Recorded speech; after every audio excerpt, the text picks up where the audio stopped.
also said that you two wrote your names, or wrote a pact in blood, something like that, saying that you will never be away from each other. We signed our life away to each other on our anniversary. We're never going to separate, so it was our way of saying to each other, we're together forever, we're so in love, we're best friends. We kind of signed our life away to each other, and legally, and with blood, that there's no possible way anybody can separate or walk away from this. And just did different things to confirm that, but not that we needed to, but we just wanted to. Thank you to Satan for giving me inspiration on how to play this role.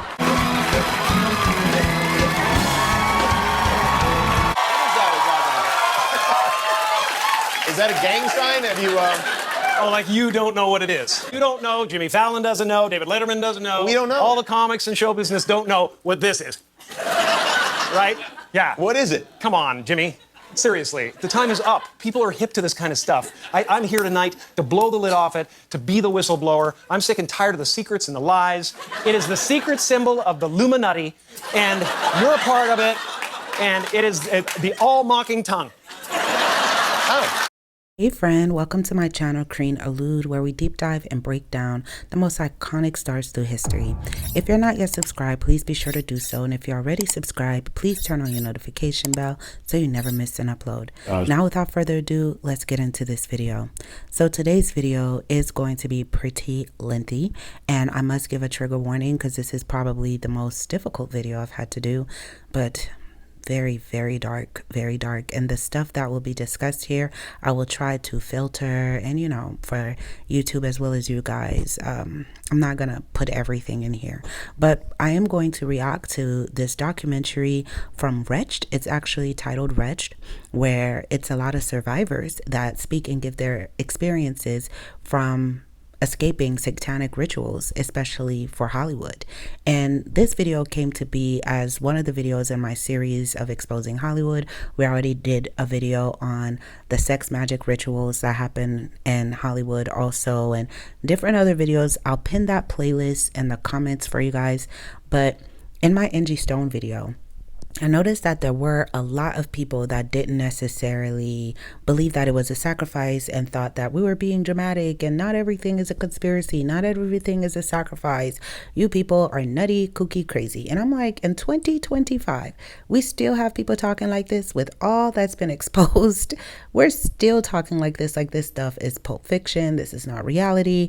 So I wanted to, in a sense, show the evidence that here is the evidence that this stuff is in fact real. Here are real survivors that survive these things, that are going to share with you what really goes on behind the scenes. And just on a personal tip, I know these things are real. I know these things happen for real. This is what this video is going to try to break down for you guys. And I do want you guys to relax a little bit because it was tense. I had to do a lot of prayer. Whew. And from the documentary, I couldn't share everything because it was a little bit too graphic, but the stories that were most impactful is what I share, and we're going to discuss. Remember to be respectful in the comments. Every comment, try to be educational, and guys, let's know that a lot of stuff is stranger than fiction that happens in Hollywood. Please share this video, thumbs up, comment. Let's get into it. I was born in 1954. And we lived in a hill community up here, and it was very secluded in a lot of ways. When I was somewhere around 5 or 6, brought into a group that was a mixture of and people that were involved in kind of an eclectic mix of black magic, druidism, witchcraft, and some other things thrown in. Some of my earliest memories are being a photo shoot. And then somewhere along the way, there were some other places and times where I was involved in ritualistic activity. One particular, I remember there was a number of people in animal masks chanting in a circle. But the one that's clearest to me is when I was somewhere about 8 or 9 years old. I went to a little church, and I met someone there who was a few years older than me, and he made friends with me, and we became pretty close. We were taken from the church to his house and then taken to somewhere in proximity of where I lived. And there was a rather sophisticated outdoor ritual which took place in which my friend was murdered for the ritual. And from that point on, I was completely fragmented. I was sick for weeks after that, and my parents had returned to them a child that was completely not the child they knew. I was just a shell. I was just a complete mess. And I immediately began to plunge into the occult. I started drinking very heavily, And by the time I was 14 years old, I was spending all of my time locked in my room when I wasn't at school, practicing the occult, and mainly just wishing I was dead. And by the time I was 14, I felt like there was no way, if there was a God, that he could have loved me. And I wasn't sure where I was all going, but I had been very sure that I'd crossed over a line and that I belonged to something complete opposite from God at that point. There was a lot of things that made me easy to pick for what they wanted to do, because these groups weren't random. They knew what they were doing. They were following their own script, whatever that was. I don't know if it was actually on Christmas Eve, but it was a Christmas service that week. I went with a neighbor lady friend to church. We went through the service, and then afterwards, my lady friend, an older lady, she went home, and they put me in the car, and we drove up to Mark's house in Box Canyon. I remember being in the house. They had a little birthday cake, because I think it was Mark's birthday. And there was punch and stuff, and he came out of his room dressed in white. He had a white shirt and white slacks. And we drank the punch, and that's when everything went whacked. I remember being extraordinarily dizzy. We put in the back of a car, big car, I think it was like a black Buick, probably about a 50 to 53, somewhere around there as far as I can remember. And we were driven to some place about 20 minutes away. It's hard to know, but I know we were driving out of Box Canyon towards Los Angeles. Mark was in the back seat with me. We were drifting in and out of some sort of drug sleep. And then we went to this place. It was an outdoor place with oak trees in a circle. Now, I want you guys to remember that he said they took him somewhere where it was nothing but oak trees all around, because the Bible talks about oak trees too for rituals. As we go throughout this video, we're going to see a common theme with the oak tree. Okay? And I remember that they took Mark. There was 2 women, maybe 3, that they took him. They took his shirt off, and they began to pour some sort of water or oil or something in flowers and rub it all over him. And they had him up against like a wooden slat sort of a thing. I'm not sure what it was. That's the only way I know how to describe it. There was a bonfire off to the left. And someone grabbed me, put a knife in my hand, put their hand around it, and shoved into Mark's chest. And I remember seeing the look of surprise on his face. Whatever we were on, we couldn't feel anything. All we could do is witness what was going on. We had no control over anything else. And then I was jerked away from there, and they took me to the side, and I was about 8 or 9 years old at the time, and I briefly remember them carrying Mark off to the left. I assume they threw him in the fire. There's part of me that has a little flash of that, but it's really hard to go back there and actually visualize that. But that would be their way. That's what they do. And after that, it was just being sick for weeks. Best I can tell, based on what they did to me, is they were grooming me to become a leader in this particular group to do the same thing to children that was done to me, to groom them, to raise them up to be in the power structure of this group. For Hollywood, I served all the attachments and all the connections were certainly there. But one thing I'm very convinced of is they had deliberately groomed me to be up the food chain. But the programming fell apart, so whatever they'd invested in me just was for nothing for them. But that was his studio's little Tell me about the photographer. He's the one that took the family photos, but he was a very famous photographer in the 20s and 30s. He did photos for all of the famous actresses of the time, nude photos. And he also did some of the photography shoots of the shoots in this little studio here. If you guys remember in my Brooke Shields video and Kate Moss video, well, in Brooke Shields video, she was like 11, 12 years old. And there was a photographer that took photos of her with nothing on. And it was being shopped around or whatever, Hollywood. And it was from Playboy. Playboy actually had a photographer that would take these type of photos, and there's a whole black market industry for that. This is what this guy is talking about, where they take these very young individuals and do these type of photos, but these same photographers would be so famous that they were doing photos for like the 40s stars, the stars from the golden age of Hollywood, like the 20s, 30s, 40s, 50s, you know. They were the photographers for them. And even today, a lot of the world-renowned photographers that you guys know, they have a whole black market behind the scenes that they do these things too. And for a lot of them to have that kind of fame, to be in the circle, like celebrities in that world, in the entertainment world, they're not just going to have any photographer, you know, take their pictures. It's not going to be just any set designer. It's not just going to be just anyone working around them.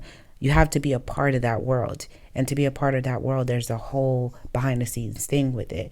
And we're going to see that throughout this video. As I know recently, there's this video of Kate Moss that people are picking her apart because she looks like she's under the influence. She was at a fashion show.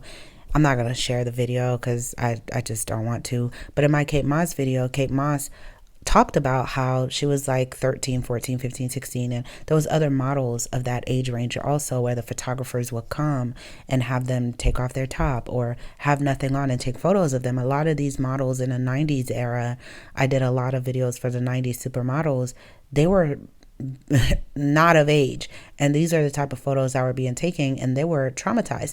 And it's more than just the photos behind the scenes. They have these people, if you see a supermodel that is that famous like a Kate Moss, trust and believe they're a part of that world and they've participated in the rituals. And I'm not saying she, you know, supposedly did it or anything. I'm just saying we're gonna see throughout this video how it's more than just modeling for these photos. They make you an active participant into these rituals for you to even be famous that long or to be in people's face. So a lot of these people become so traumatized and stuck in that world that they turn to substances and, you know, try to cope. But we're going to talk about that too.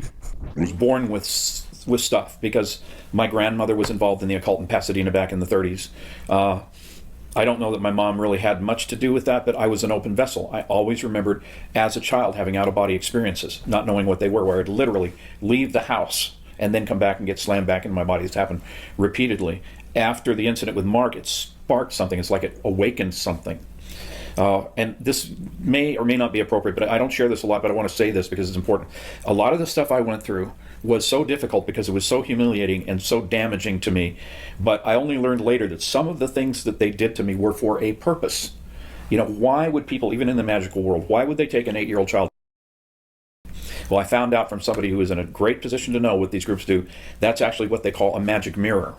They take a child, a male child specifically, so that they can call on demonic things to control that child, and it makes that child a tool of divination.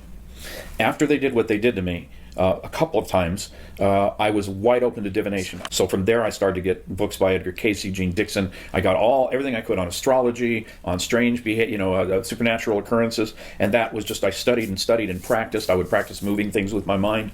And here's the thing about the occult: it promises so much, but really, when you spend a month trying to learn to move a pencil across the table and it moves like 1/8 of an inch, that's not very successful. But that's about as far as you get. And you know what? It's not you that's moving it anyway. It's whatever this demonic stuff is behind it. So I just could not get enough of it. And then I started to do all of that, and then when we lost our house in the fire when I was 13, that further fragmented everything. So by the 14, what time I was 14, I was locking myself in my room practicing the occult. I'd go to school, I'd bring booze with me to school, I'd get drunk before I ever got to school, I'd come home, I'd lock myself in my room, do the occult. I had followers that they would go and do seances with me and all of that. And at one point, I'd made a promise to myself, I'm never going to do anything bad to anybody. And one night, I actually ended up cursing somebody with my lips, and that night they were killed. They were shot to death. And it was a pivotal moment for me to realize I was gone. If there was a God, I couldn't come back from that. And around that same period of time, while I was processing that, I was picked up by a hitchhiker, taken up to Box Canyon.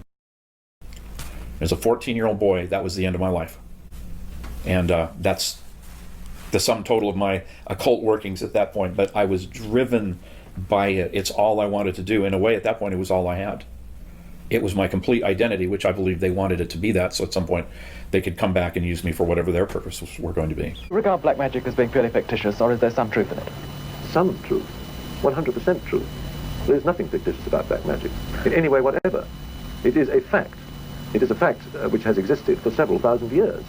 I mean, when we talk about black magic, we are talking about Satanism, necromancy, alchemy, witchcraft, the worship of Satan, the worship of dark forces, whether it's voodoo, juju, whether it's something practiced in the Western world or the Eastern world, whether it's easily defined or not easily defined, the order of the left-hand path, the following of this, the following of that. It is basically the worship of the force of evil as embodied by Satan, Lucifer, the princes of darkness and their legions and so on. In a very simple sense, of course, it goes much more deeply than that.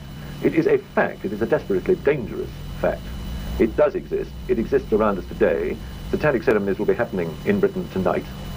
Very definitely. Ask any priest, ask any member of the forces of law and order, and they will tell you that Satanism as such, it's there, and it has been for thousands of years. The story of Theresa is a story almost too horrible to recount. A case of that goes well beyond the kind of things we normally associate with In 27 years of reporting, it has to be one of the most painful stories I've ever had to tell.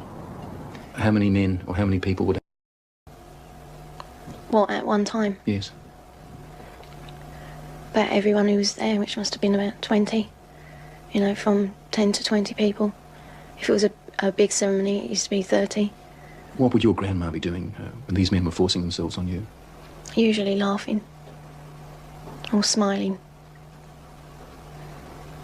Or having another man. Or other men. A chronicle of debauchery and depravity, so horrific it's hard to believe. You have to ask yourself, could Theresa be just making it up? No. I know what's true and what's not. No, I know what I saw. This couldn't be a terrible dream, a nightmare that you're reliving. No.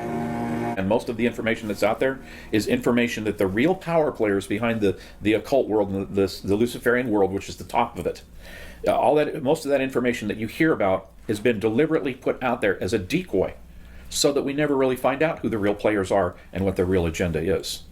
The people that were in the coven were literally hundreds and hundreds. And they weren't, you know, we have this idea of Satanists are these people walking around looking like Marilyn Manson. When she said the Satanists were doctors, lawyers, teachers, pastors, Sunday school teachers, librarians, people you would never imagine. She actually said that the people, the family that she was with, her adopted family, were high-ranking officials in their country. So this kind of changed my whole idea of what Satanism is all about. This is not some weird bunch of teenage kids wearing black clothes, you know, meeting at a haunted house on Saturday night, holding hands around a pentagram. These are organized, highly trained individuals, very intelligent, holding high positions in our communities.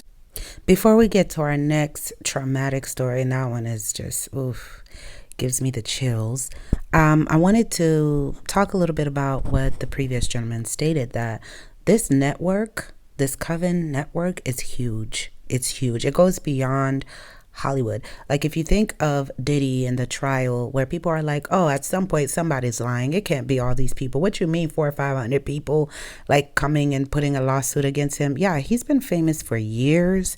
And the network is so big that it involves like teachers, doctors, and there's also that story of the Black Dahlia where the doctors, they were all doing rituals in Hollywood, right? And this was just a doctor, but he was a Hollywood doctor, because these celebrities have their own doctors. Those are the people that are part of the network that gives the medications to the celebs to help them sleep, the uppers, the downers. They have psychologists that are in the network, nurses, teachers that teaches their children at home, and they have drivers and chefs and makeup artists and stylists and, you know, just your average people that work within this network and give information. And there are a lot of them to be in such close proximity to these mega famous. I'm not talking about your average D-list celebrity here, okay? And even then, even with your D-list celebrities, some of them be the biggest witches. A lot of the D-list celebrities, a lot of the A-listers will go to them for prayers and for rituals too. And they'll go to them and ask them for favors and stuff like that. So a lot of them are in it too. But that network goes beyond just Hollywood. Beyond just Hollywood. There's a lot of regular people, especially in California. California is just Babylon. I don't care what nobody say. Everyone walking is connected somehow, and it goes beyond just California. You could be here in Florida. There's a lot of people that's connected to Hollywood here in Florida. They'll fly out, they come retire here, have their vacation homes here and stuff, and they'll tell you. And they're just a nurse. They're just a pharmacist. They're just a plastic surgeon. They're just like a, lawyer. A lot of these lawyers, they're all part of the inner circle. They'll be in these meetings and these ceremonies and these rituals along with these celebrities and politicians and public figures and world leaders also. They're all connected. So if we just have in our heads that is just like the Diddy's of the world, or, I'm not going to name any other names, but if we just put in our heads that it's these people, then we're losing sight of what really is happening. It's a larger circle of more than just one person. And a lot of people, before they're even famous, they were part of these rituals and they were chosen to be the next big. That's where you get industry plant. You were planted. No, these were probably children. Now, this is according to survivors. There's a lot of children that were taken to do these rituals. Like the young lady, Theresa, that said there'll be 20 men at a time on her. From a very young age, they train them into the ritualistic lifestyle and they prep them to become celebrities, brainwash them and do all of that, whatever. So they become young. They might give them a sob story like they were poor at their mama's house, broke. Like some people y'all know in the media, I'm not going to name names, that their names are brought up for certain stuff. And they said, nope, I was broke. I was at my mama's house. I had nothing to do with that. But a lot of them will be given those stories from those networks, you know, and they were part of this culture before they became famous. That's why when the person became famous, you see, how come you got invited to a Diddy party and you just became famous? You have all these celebrities hanging out with you and all this backing and stuff. No one that becomes famous just happens by accident like that all the time. I'm not talking about social media now, that's different. People can go viral and stuff. But a lot of these children or young people from a very young age were used for these ritualistic practices. And like the man said, they were grooming and prepping them to have certain agendas. And these people seem to come out of nowhere like they're plants, but no, they've been here. They've been here. And they were chosen to, you know, corrupt and disrupt and just bring a lot of chaos. And we think that, oh, their success is organic. Their success is natural. No. From a very young age, they already had their story set out for them. A lot of the stars from the 1940s I've done videos for, I told you, a lot of their childhoods are lies. They're lies. Especially in the 1940s, it was not easy. You couldn't just go viral. There was no internet. You really had to be chosen. You really had to go through sacrifices like Marilyn Monroe, Ava Gardner, Jean Tierney. All these people, y'all know how they ended up crazy or dead or losing their minds. You really had to be chosen. And a lot of these people, there's so many inconsistencies in their childhood. The dates are wrong and all this because their childhood is a lie. Their biographies half the time aren't even true. You just got to say what you're being told to say. But it's not even true. They're given that biography because it's always a story of, oh, I was raised on a small town and a farm and then, you know, I decided I want better for myself. The stories all seem the same because people love a triumphant story like that. But no, they were already prepped for this. And this is why those people seem to always come out crazy. But this next story, brace yourself. You're down to the place.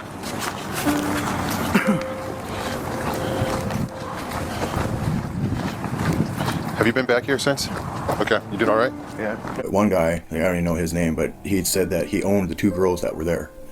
And I thought he meant like he was their pimp or something. And he kept asking if I wanted to buy one of them. And, you know, like to rent her? No, to buy it. You want to buy her.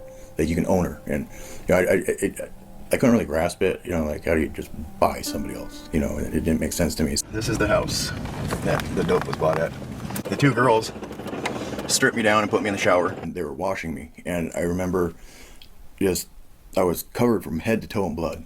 And I kept asking, you know, like I'm looking down and the water's just pink, you know, just cascading down me. And I kept asking him, like, why am I bleeding? And don't worry, it's not your blood. It's not your, and well, whose blood is it? Don't worry about it, you know. And so they got me washed up. And, you know, I'm pretty much in I'm pretty sure I was in shock at this point. But, you know, I had no recollection of what had gone on. But I just had a feeling in my spirit, like, I don't even know if it was in my spirit, but I just knew I had to get out of there. And they put me in the bedroom and they locked the door from the outside with a padlock on it. And the window in the bedroom also had a lock on it, like a smaller padlock. And locked me in this bedroom right here. And then I broke out of the window. I popped, they had a lock on it. I pulled as hard as I could, and I remember it shot up, it hit the ceiling, ricocheted over, it hit the closet door, and then I could hear them fumbling, trying to get the padlock that they had on the outside of the door open, and I dove through the window and ran down the alley. But I somehow made it out to the street and all the way across the vacant, the whole lot there was vacant, and into a church parking lot. A van parked in the parking lot there. I had to hide. I knew I had to hide because I was running from them, and I jammed my fingers up under here, which I have no idea how I did it, and I just pulled, and the window shattered, and then I just crawled through the window. I said that was early Sunday morning, and you know everybody shows up to go to church the next day, and I believe the pastor showed up for anybody else and saw the broken window, so we called the police, and they came to, you know, I woke up to the police outside the van. You're like, well, it looks like they were trying to steal parts, and so at which point I sat up in the front seat and was promptly arrested. And so when I was being taken to jail, I guess it was my friend Bubba's cousin Mark that was the arresting officer, and he said that I kept babbling about dead kids, and I didn't. At that point, I didn't really have any recollection. I got out of jail, and I went and got my car, and it was a couple of days that everything started kind of coming back to me, and I thought I was crazy for a long time, because that's not normal stuff that happened to someone. It was just like hit me like a wave, and I remembered what had been done, and I'd been taken. I don't know how we got there, but I remember there was a pretty good sized group of people. I'd say between 30 and 50 people that were there, and the place that we're at was, you could tell, just it was one of the regular spots, like just the way that the grounds were kept and the whole setup of it. Like they had a big fire pit down below, and then there's like 2 sets of stairways like that went up on the sides, and then they had a big altar up there, and they had a little boy and a little girl chained down the altar, and they were torturing them, and they'd stab them. I remember they were cutting the bottoms of their feet open, and just the noises that these kids made and the smell, like I'll never forget that, and just the torment. How do most people like cope with this stuff? Because I kept this inside for years, until I came back to Ohio and told you guys about it. I think it only told like maybe 4 people in my life, because I was so ashamed of it, I was so ashamed that I didn't do anything to help those kids. But how? What do you do? A lot of people split. A lot of people become drug addicts. A lot of people, they do a lot of things. A lot of people don't get help because there's not enough help. You see, this is what I was trying to tell you guys about.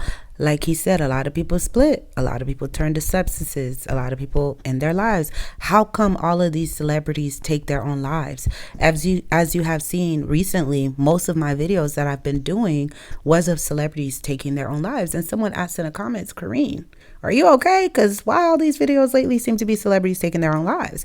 Well, for the longest, I would put off a video because the celebrity took their own lives. I just thought first of all, the content and nature would be too sensitive for YouTube. I would have issues with YouTube, and I hate fighting YouTube. But also, those videos would drain me. They would make me so sad and take a toll on me. And I just avoided them as much as possible. So I would do the videos that were still tragic, but not where they were so young taking their own lives. But as of late, the Lord has just put it on my heart, talk about this. So I've just been going back on the list, and those people that I would push and be like, I'll do at a later time, I've been revisiting and just doing those videos, because especially now with TikTok, Instagram, anybody could be famous. Everybody's attracted to being famous. Everybody wants to be famous. And a lot of people don't know what that entails. And this is what this channel is all about. Just exposing, hey, aside from the glamour that you see with these people, yes, they're gorgeous and we love them. They're people. A lot of them don't even know that they're in a lifestyle that's bad. That's why I lead with love, because I know that for a lot of them, they don't even know that they're in this lifestyle that is really bad for them. To them, it's all they know. They actually embrace it and get really offended when you try to tell them truth. So I move in love and understanding and knowing that, we'll have a chance in this life, and in due time, may they see the truth, may they see the truth. But to go back to what the gentleman was saying is just that, hey, a lot of them take their lives. They go and do substances, do stuff that is destructive to their own selves, because they're tormented with the thoughts. A lot of people you see that go crazy, like the Disney Channel stars. Can you imagine the rituals these kids go through? And they come out looking crazy, like Amanda Bynes. Oh my goodness. They come out looking crazy, and we're like, what's going on with them? And we're making fun of them, and we're dragging them on Twitter or whatever. And we're like, could you think that maybe they're traumatized by what they have seen? Could you think that maybe they went down this road because of what they have to witness, or how many people have laid with them at such a young age? All those images keep them up at night. And how come you had celebrities like a Michael Jackson that could not sleep, Judy Garland, where you had these doctors in the network that would give them these medications to knock them out because they could not sleep? Because of the images, when you close your eyes, the terror of what you've witnessed and been through hits you. A lot of these celebrities cannot sleep, and they have to take these substances so that they could sleep. It's traumatizing. It's too much for the human brain. God closed our spiritual eyes for a reason. There's a lot of stuff God don't allow us to see for a reason. And a lot of people just have to know, they want to see. So they go and find ways to open their spiritual eyes to see all these things, experience these things when it's too much. It's too much, and it will make you go crazy. Let's go back to the video. They finally and whatnot, and then after that they took the kids off, and they were eating parts of them and stuff, and then they took me down in a basement room, and they had the two little kids laying on like a table deal, and they were laying there just looking all grotesque, and they told me, like, if you ever tell anybody about this is what your family's gonna look like. And then I remember I was in just a big circle of people, and I was crawling around on my hands and knees, and I was naked, and they were urinating on me and throwing feces on me, and I was covered in blood, and I just remember crawling around just begging them to stop, and please, they just kept going, and then the next thing I know, they're leading me back into Willie's uncle's apartment, and then they put me in the shower, but it just, I don't know where we were, I just know that night, pretty much ruined my life for a long time. Anybody that's involved in Satanism that has been abused, the only thing that's going to help you is Jesus. Jesus Christ is the only thing that will help you and take the hurt away and take the pain out. The only thing. Nothing else helps. I've tried it all. You name it, I've tried it. And none of it works. The only thing that works is Jesus. We ended up getting in the car, we went to the prayer meeting. I sat right by the inside of the door because everything inside of me was shaking. I could feel all of the stuff working in me, all the demonic stuff just trying to keep me from being there. So I sat by the door so I could run out if things got too bad. Went through the whole thing, people singing, talking about Jesus like he was alive. And finally at the end, Dave said, I want to pray. If you want to receive Jesus, it's the easiest thing in the world, and it's not going to cost you anything but your life. He says, if you want to pray, this is what we're going to do. Bow your head, and he said, if you want to receive Jesus, raise your hand. And I wanted to raise my hand so hard, but it was like there was a weight, 1,000-ton weight on my arm, and I couldn't. And I knew instinctively, if I walked out of there without doing this, this was my last chance. And I just tried to raise my hand, and I couldn't raise it. And this girl from across the room said, God just showed me there's somebody here that wants to raise their hand, but they feel like it's like that 1,000-pound weight on your arm. Lift it right now. God's going to give you the ability to lift it. Bam, that thing broke. I raised my hand, and it was like taking a hold of a lightning bolt. And the power of God came through me and just started pouring through me, and all the darkness started to wash out and wash out. Pretty soon, I'm receiving Jesus. I'm saying the prayer. I'm laughing. I'm crying all at the same time. All this is happening all of it in a moment. In one moment, everything changed. And when I got up from that place, I was genuinely 100% born again, and my life has never been the same. When will we wake up? There's something happening to the body of Christ where we are just deciding that we will not recognize the spiritual warfare around us. Because if we do, we might look weird and kooky to the rest of the people, and we might not get as many people showing up to sit in our congregation next week. I don't care. I don't want you to show up if God isn't sending you anyway. I had to stop it here to say, I didn't give this disclaimer in the beginning, but I know there's a lot of people that will unsubscribe after this video because, I'm not going to hold my tongue for anybody, and times are too rough. It's too rough out here, especially in Hollywood, to not keep it real. These are real testimonies from real people, a lot of people that's been in the industry, and I love what this pastor said. Like, listen, we care too much about how people are going to receive us that we don't stand in business with the truth and tell the truth because we don't want to offend, or we think that, hey, It's personal, you know. I don't want to share my views and rub people off the wrong way or get backlash. I wouldn't know how to handle that. And it's like people are dying all around us. People are going through this. These people are lost. And like I said, there were so many other stories that were too graphic for me to share. I didn't share none of the clips of videos that the people have of this happening, photos, police reports. Like, these are not falsified. These are real stories that I'm filtering for YouTube. And it's too rough out here to be worried about what people think. And so what? Let people not like you. Let people say what they have to say. But you got to stand on business at the end of the day. And you have to stand on business by telling the truth, telling it like it is, so people could be set free. No matter if it's in Hollywood or in your family, around your neighborhood, no matter where. Just stand on business. And a lot of us, like the next speaker is going to say, he says that we as Christians have an atheistic view of the supernatural.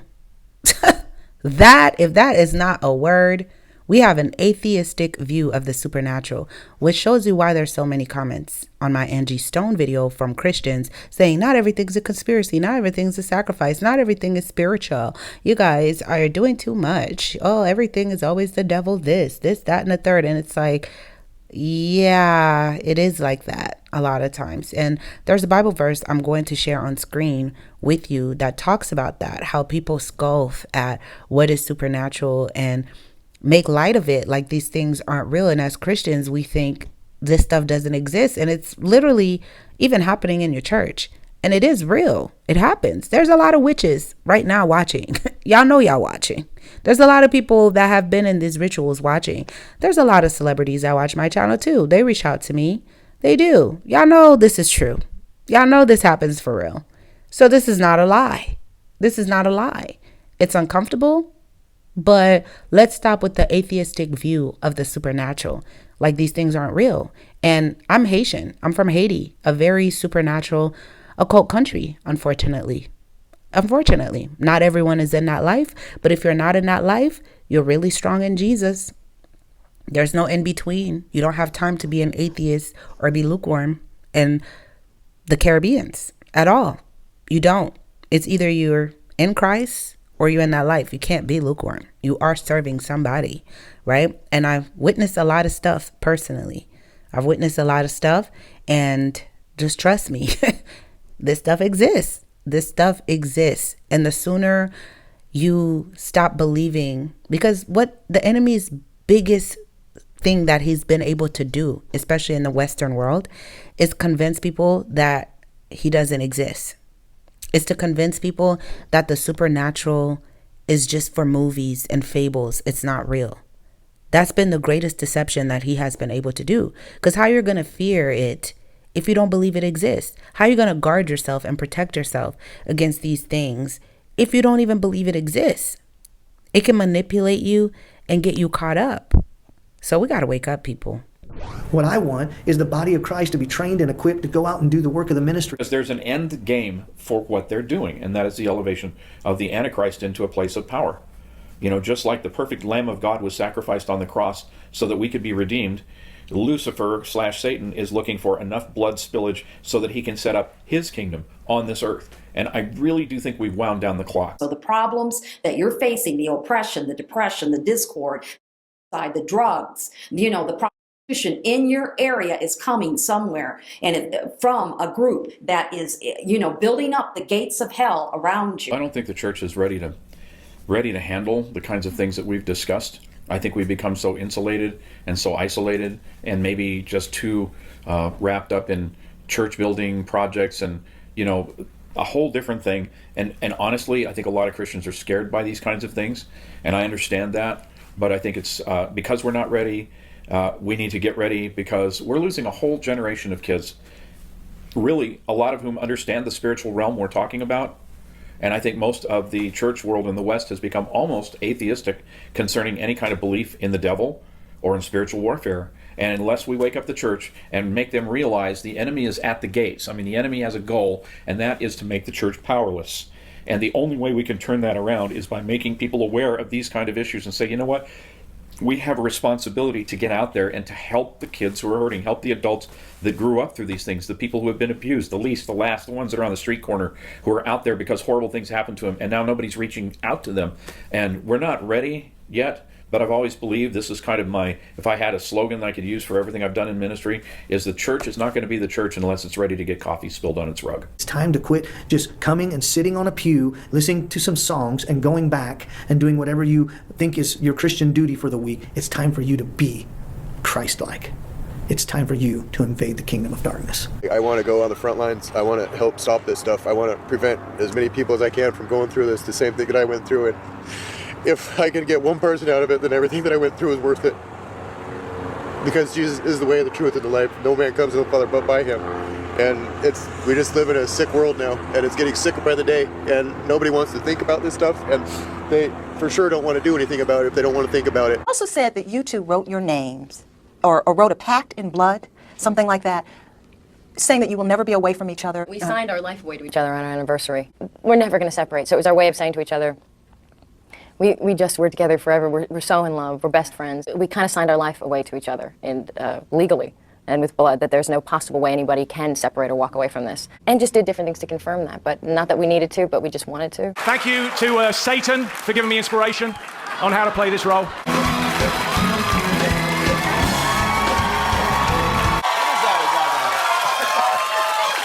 Is that a gang sign? Have you, Oh, like you don't know what it is. You don't know, Jimmy Fallon doesn't know, David Letterman doesn't know. We don't know. All the comics and show business don't know what this is. Right? Yeah. What is it? Come on, Jimmy. Seriously, the time is up. People are hip to this kind of stuff. I'm here tonight to blow the lid off it, to be the whistleblower. I'm sick and tired of the secrets and the lies. It is the secret symbol of the Illuminati, and you're a part of it, and it is the all-mocking tongue. Oh. I like it. It's the symbol of the all-mocking tongue. And I'm sick of it. I want everybody to be in on the joke, man. You know what I mean? Like, for years now, talk show hosts, people on television, people in sitcoms have been hired by the government to throw you off the track, to distract you, to make you laugh and stuff like that, make you happy and docile so you don't know what's really going on. You know? And they get out there in the woods in a circle naked and they decide these things and, you know, and look at him trying to cover it up. It's hilarious. Now, remember how I told you guys to pay attention to the Oaks, right? And we saw what Jim Carrey was saying, and I shared the Bible verse with you guys on basically the Oaks, you know, sacrificing your children on the Oaks. So basically, we're going to talk about the Bohemian Grove, okay? Because what Jim Carrey is saying is not a lie. I know a lot of people are laughing, but he's telling the truth, okay? With the Bohemian Grove, comment below if you've heard of this secret society, but it's where the most powerful people in the world go to meet up to make decisions on what's going to happen next. They make important decisions for war. They set the prices, even for eggs. They determine what's going on. And a lot of time they allow chaos to happen because for them, they create order out of chaos, which is an occult saying, right? We're going to talk about the Bohemian Grove and why there's a lot of oak trees around them. I mean, it's in the Bible. I don't know what the significance is with the oak tree, but it just seemed to be something since Bible days. Nothing is new under the sun. They just do things differently. A lot of times we think these things are not being done today, but they're just being done in different font, but same things. Same idol worships, sacrifice to Baal, just the same thing being done in different folds. So for those who are not too familiar, we're going to talk a little bit about who is the Bohemian Grove. What is going on there? What's behind the scenes?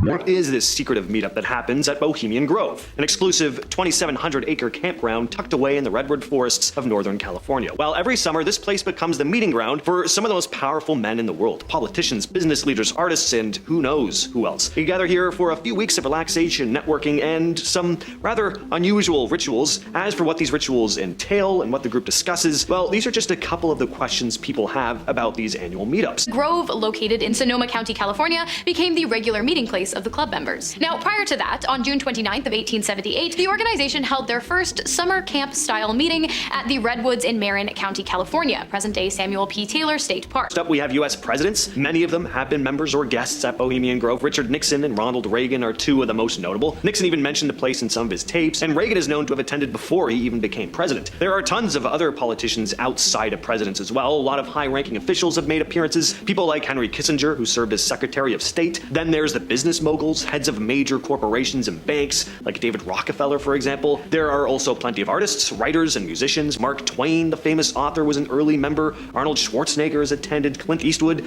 some very big names. Midst of the Second World War, the influential and incredibly intelligent members of the club just couldn't help themselves from discussing what could possibly be done to end the war and simultaneously strengthen America's defenses. That meeting, attended by Ernest Lawrence, J. Robert Oppenheimer, the presidents of Harvard, Yale, and Princeton, along with representatives of Standard Oil and General Electric, as well as various military officials, is what ultimately led to the Manhattan Project, which ultimately ended with 2 nuclear bombs, Little Boy and Fat Man, being dropped on Hiroshima and Nagasaki, Japan. The owl, on the other hand, represents the wisdom shared among the members. It was constructed in the late 1920s, and since then it has stood at the head of the lake located in the Grove and has served as the backdrop of the yearly cremation of care ceremony. Eventually, the ceremony became a ritual at the Grove, and in 1931 it began taking place annually on the very first day of the retreat to represent an exorcising of the demon in order to ensure the success of the next 2 weeks. There's this very interesting idea that the powerful or famous and influential people who are invited to Bohemian Grove might be encouraged or tricked into doing things that they wouldn't want the public to know about. Scandalous things like participating in strange rituals, using illicit substances. Just the tip of the iceberg here. Your imaginations are going to go in all kinds of directions that I just cannot and will not explore right now. Point is, though, having dirt on politicians and famous folks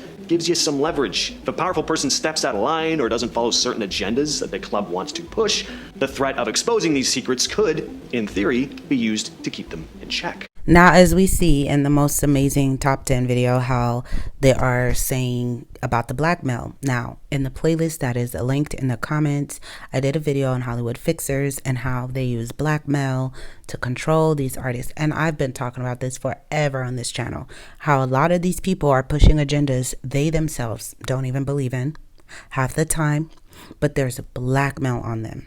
There's blackmail, and they put them in compromising, embarrassing, and shameful situations that if they were to speak up, it would be exposed. And I say shameful in the sense that they might just have, I don't know, the president of the United States laying with a 6-year-old young male. You know what I'm saying? So imagine they have that on tape. Imagine they have that on tape, that you did it, regardless if you say, hey, I was under heavy influence, because they have doctors in the network too. They'll give them tranquilizers, knock them out, and get them to do these things. It doesn't matter. It doesn't matter. We, the public, we won't buy it, right? It's still like, oh my goodness, I can't believe this happened. So they'll have something like that, and they'll tell, say, the president of the United States, hey, we want you to push this agenda, or to do this executive order, or promote this, you know, we'll give you the presidency if X, Y, Z. Can you imagine? And a lot of people in this network are filthy rich billionaires, millionaires, and they take part in these rituals and have the elites in these situations and put them in compromising situations. Because a lot of time it's not the person with the fame. It's not the celebrities. It's not the presidents. It's not the people that we see up front that really is controlling everything. Of course, there's demonic forces, fallen angels, etc. behind the scenes. And if you're interested in my Mental Gems channel, I have a whole spiritual playlist, all things spiritual, where we talk about all these things. So the link to my Mental Gems channel is in the description box. So click on that and go check out my all things spiritual playlist. We talk all about that.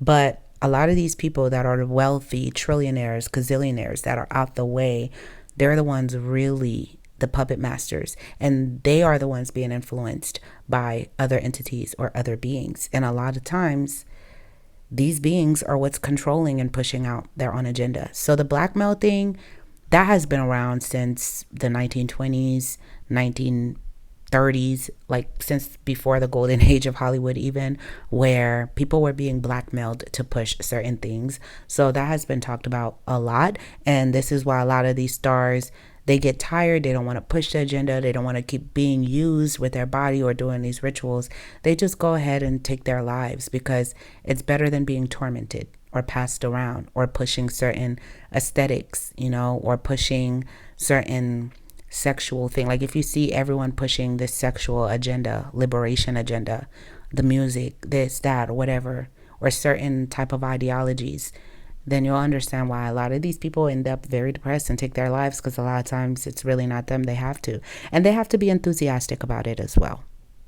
As the Bohemian Club is in fact a secret society comprised of many of America's richest and most influential individuals, it would only make sense to assume that it is entirely possible that these annual 2-week camps are actually 2-week meetings about how these individuals can one day gain full control over the world. I mean, we've got presidents, politicians, authors, celebrities, business tycoons, big oil, and big electricity. If these guys wanted, they could totally screw us over, and perhaps they already are. Slowly, so we don't have time to revolt until it's far too late. I mean, have you seen the price of gas lately, or the price of a 1-bedroom apartment, or better yet, the price of a no-bedroom apartment? 0.5 mil is honestly criminal. Perhaps we have the Grove to thank for having to choose between paying student loans or buying a house, and for the rising prices of basic needs like food and water. I mean, if this was the club's plan all along, they're doing a pretty good job at keeping us busy scrounging for money while they sit back on their fancy chairs made of gold or whatever and nonchalantly plan how they are going to create a one-world government that makes the rich richer, the poor poorer, and replaces the working force with robots so they don't have to pay anyone. And maybe they're using this cremation of care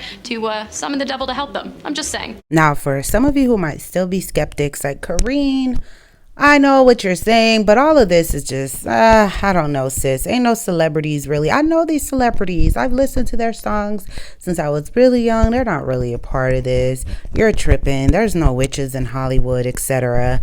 Well, I'm about to blow your mind. So one of the creators here that I love her videos, I love her creations, and I'll put her channel, like a link to her channel in my description as well. Her name is Taylor Alicia, and she has a video that's going pretty viral right now where she basically exposes all of the witches, celebrity witches that are in Hollywood. And so the ones that are more relevant to me, like I either grew up with or that, you know, I just see more frequently, I'm going to share what she has posted on that. And it's going to shock you guys. You guys are going to be really shocked at just how many witches are in Hollywood. And oh my goodness, gird your loins, because this is all too real.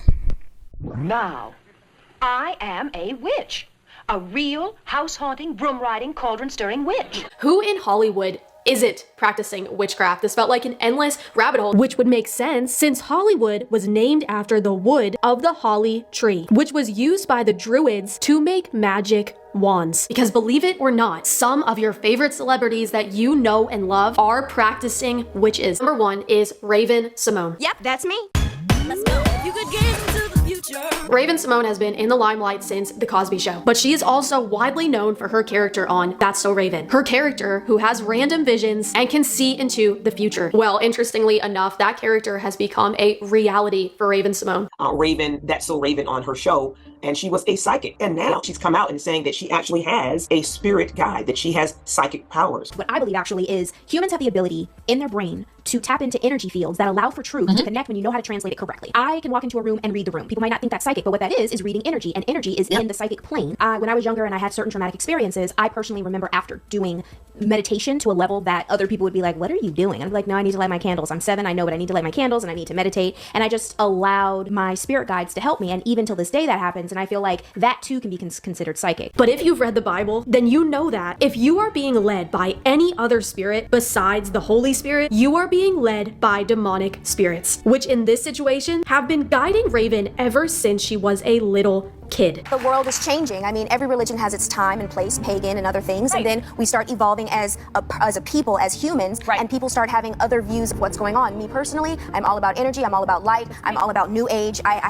have a personal rejection to religion itself, but spirituality is through everybody, no matter what God you praise to. Number 2, we have Jennifer Lopez. There has been many speculations that Jennifer Lopez is a practicing witch, but recent news just 2 months ago furthers this claim even more because her ex-husband came and spoke out, I believe believe this was the first husband that she had married. He made a pretty wild statement about what he witnessed when he was married to her. And I just want to warn you before I play this clip that it's a little graphic, so if you are sensitive to this stuff, maybe just skip. J-Lo's ex-husband claims that J-Lo sacrificed chickens for Santeria rituals. Oh, Johnny Noah married Lopez in February of 1997. When they were desperate to save their marriage, he visited an LA home of a Santeria guru with J-Lo. This is what he was saying. Noah said, quote, "We participated together in sacrifices of chickens and hens, and in one occasion, I was present when they were cleansing Jennifer with the blood of a hen. The hen's blood was poured over Jennifer until she was covered in it," Noah said. "Then she was bathed in holy water to wash away the blood, and herbs were passed over her body. Meanwhile, the godmother was asking the gods to cleanse Jennifer and save our marriage," he said. Noah testified that Lopez, quote, "was doing voodoo when we weren't married. She was doing bad things to a lot of people when we were friends, and I knew all this time because we did personally, me and her, to this particular lady." Noah added that Lopez did voodoo and, quote, "all this religious bullshit," unquote, to former lovers, including Sean Puffy Combs. I cannot believe how much wickedness is being exposed within this last year. It makes me think of Luke 12, "For there is nothing covered that will not be revealed, nor hidden that will not be known." Number 3, we have Lana Del Rey. And guys, this is so important that we talk about this because I can't tell you how many Christians believe that Lana Del Rey is a Christian. Because why?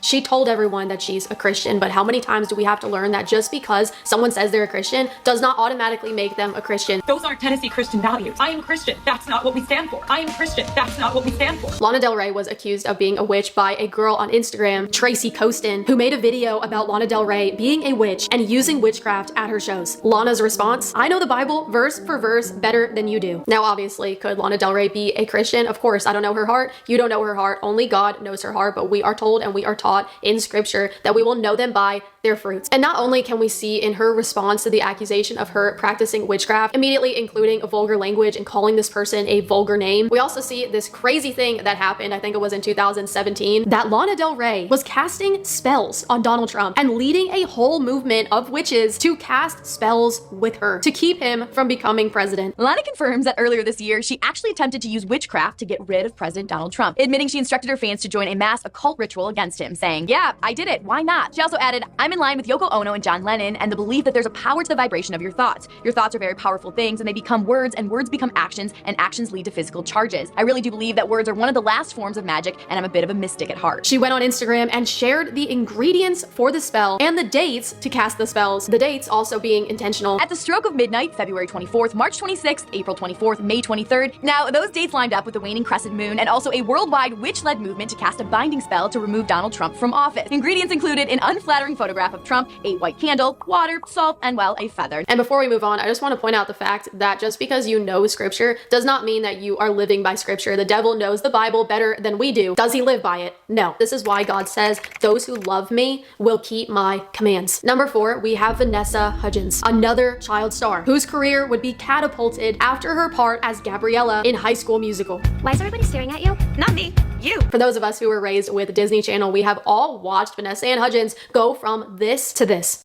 We are here together as one. Do you feel like you're coming out as a witch, maybe? I mean, yes. Yeah. It's been such a journey and I kind of had an awakening and had so many questions and was so curious. I was very much on this idea of like a spiritual brigade and I kind of wanted to figure out who they were specifically so I can be more intimate with them. And I definitely got that. It's just like a really empowering, grounding, protective thing to be able to do. Which is that the devil is glorifying the dark arts. He's glorifying magic. He's glorifying witchcraft, trying to change people's perspective on it and their outlook on witchcraft so that people don't see it and think, "Oh my goodness, this is evil," but instead that it's beautiful, that it's spiritual. And witchcraft has been painted as this demonic thing through film for years, and I want to like take away some of that taboo and like show you what practical magic looks like, and hopefully like inspire someone out there to like practice or feel seen or you know, like open their eyes up a bit more. Here is her charging her crystals in her car, leading us to number 5, which is Lizzo. Why men great so they gotta be great? Here's Lizzo inviting millions of her followers to join her on Instagram Live for a meditation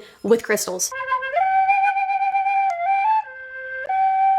I wanted to empower everybody and I wanted to let you guys know that we have power, you have power.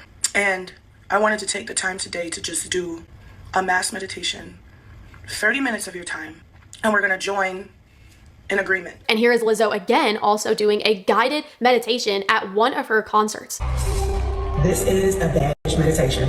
Breathe in for 6, 5, 4. Now let's visualize our higher self. I do want to add that SZA, also Erykah Badu, a lot of these people too are into that world and are bold with it. But I'm also thinking of Doja Cat, who put all these tattoos, occult tattoos, on her body, and then tried to gaslight the public and be like, no, it's not demonic. She did a whole video demon worshiping. And it's like, are people willingly choosing to be ignorant?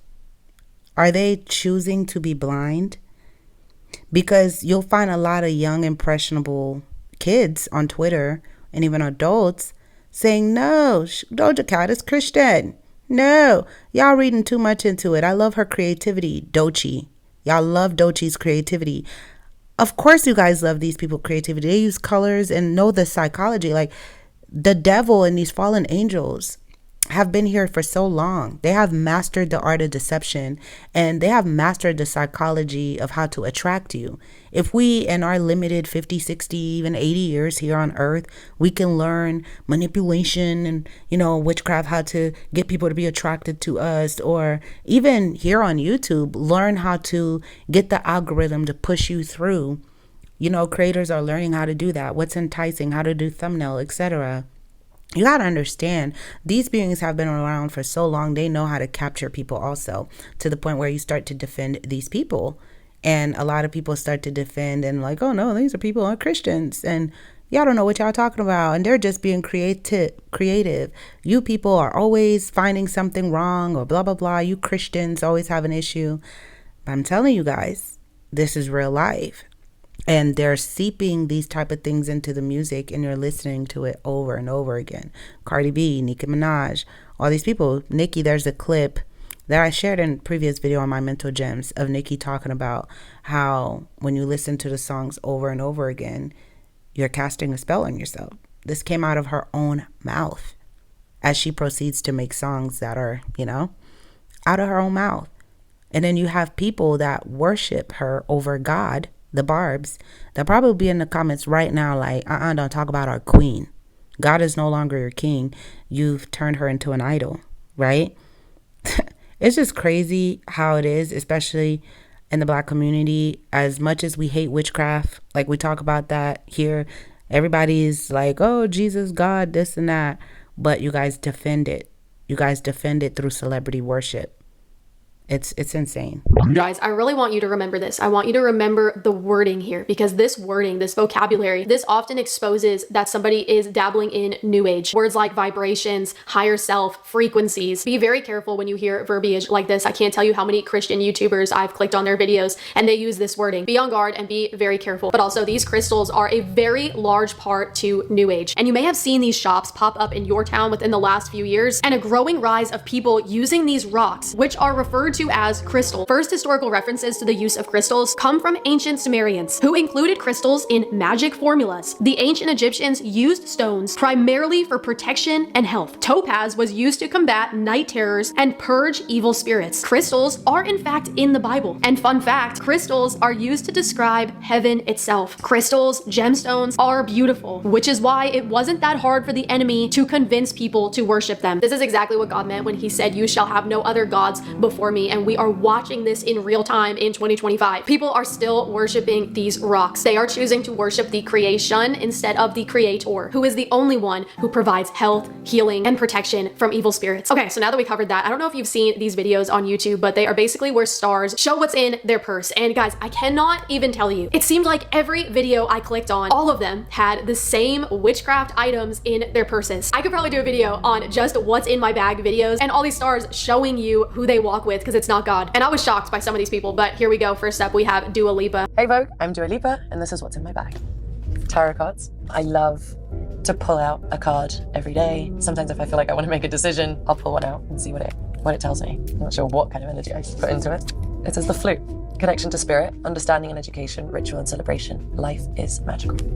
Number 2, we have Emma Watson from Harry Potter. We have to do a whole video on Harry Potter because I just went down a rabbit hole with Harry Potter as well. But here's Emma Watson. Hi, I'm Emma Watson. This is what's in my bag. Oh, my tarot cards! I try and pull one every day when I do my journaling. This is actually the original tarot deck. It's a classic, but I have a few different ones. Should we do it now? Wow.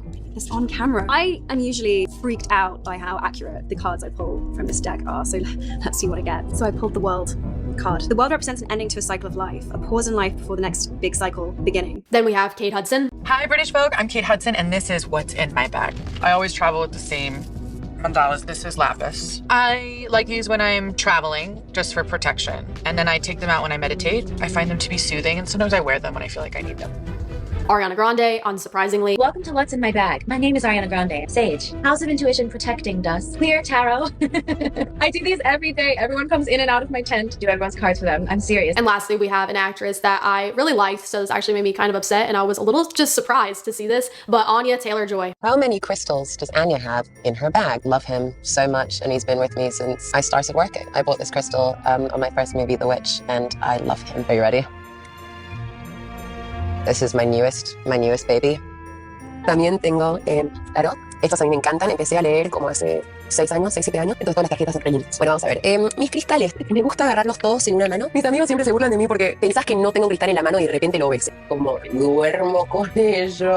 Los tengo en el makeup chair en la mañana cuando estoy trabajando. Bueno, para la protección y para centrarte. But this is my rose quartz. The thing about rocks is like they choose you, and this one just chose me because I think this is why. Because I do this all the time. And just always like keep some good energy around me. So I keep this with me wherever I go. Again, I am sure there are so many more What's in My Bag videos that are exposing what these stars are doing when they are alone, who they are praying to, who they are channeling, which is evil spirits. When you worship or pray to anybody that isn't Jesus Christ, you are talking to the demonic realm. The Bible strongly condemns spiritism, mediums, the occult, and psychics. Horoscopes, tarot cards, astrology, palm reading, and fortune tellers all fall under this umbrella. The devil has convinced so many Christians that this stuff is innocent. The millennial generation and Gen Z have fallen victim to witchcraft more than any other age group, and I would argue these idols have a lot to do with it. Also, movies that have created a cult fan base, such as Harry Potter and the chilling adventures of Sabrina. Entertainment and entertainers continue to hold an immense impact on people, including the body of Christ. For a lot of you guys that may ask, Corinne, why is this relevant? Well, this is relevant because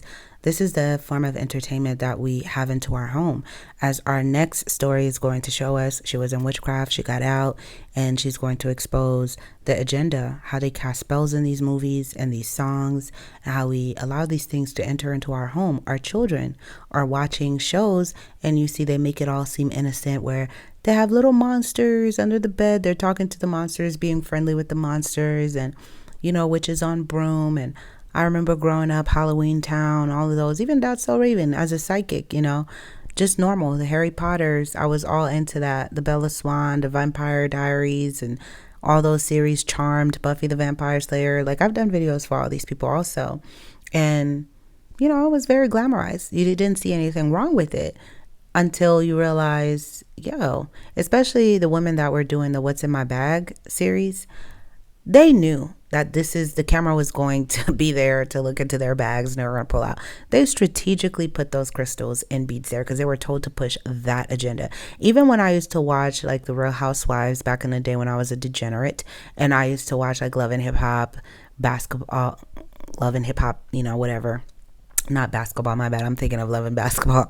But I used to watch those shows. They would always show when the girls are together on a retreat or on a trip or, you know, sleepovers. They would show that they'd have a psychic come over and channel their loved ones that died or do tarot card reading. They started glamorizing that even in those housewife shows. I'm like, what? Every franchise or series that were coming, whether it was Atlanta, whether it was New York, whether it was, you know, the other popular housewives, you can comment that all of them had at least one episode of them having like a witch coming to channel their dead relatives. It's just crazy. And I also want to say, for those people that will comment, well, this is culture, you guys are ignorant, there is good magic, there is white magic, and this and that, you don't have to do this, there's no such thing as good magic. And I'll say for culture, right? Because there was a time I used to think that, you know, these type of things, rituals and stuff, were only like a Haitian thing, Caribbean thing, the motherland, Africa thing. Like, white people weren't doing this. But you'd be surprised. I went to a middle school where there was little witches in the school, like Wiccans. That's when I learned about Wicca, like what it is. And they do their little things, you know. But to see that this man was saying here in America, they were eating kids. They were sacrificing kids, you know. This happens in America amongst white people. They just know how to hide their stuff and make the black people look barbaric. They make Haiti look barbaric. They make like the motherland look barbaric, but they hide their stuff. They hide it so well that the other white innocent people don't even know this is happening amongst their counterparts. They don't even know, you know. it's just so weird to me because I always thought it was a black people thing. But for people that says it's a culture thing, listen, the occult is cross-cultural. That's one. It's not exclusive to the motherland. It's cross-cultural. Obviously, everyone dabbles in that no matter where you go, no matter what country you go to. That's one. Two, I pose the question to you because even in Haiti, there are deities that require you to sacrifice children and eat them. That happens. That's a fact. There's deities that require that. And that's cultural. That comes from the motherland too, right? And Bible tells us that they were doing that for the longest, which is why God said, do not sacrifice your children to idols, do not let them go through the fire. So this has been happening. So because that's culture, should we preserve that? Because that's cultural. Are you defending a culture that requires you to sacrifice innocent children and to eat them? Is that what you're defending? Is that what you want to be a part of? And you know what? I ask these questions and you'll still find some people that are argumentative in the comments because they're so demonically possessed. They can't see they're in the wrong. They can't see what's wrong with a culture that sacrifices children.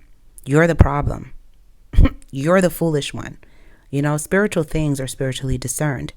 Okay, the Bible say the things of the Lord, what is good, is nonsense to these people. We just have to pray for them. And there's a lot of people, yes, they're in that world, but a part of them God is still calling out. They still have an ounce of consciousness left that is telling them, get out of this, which is why the Lord says in the last days, he will call out his people to get out of Babylon.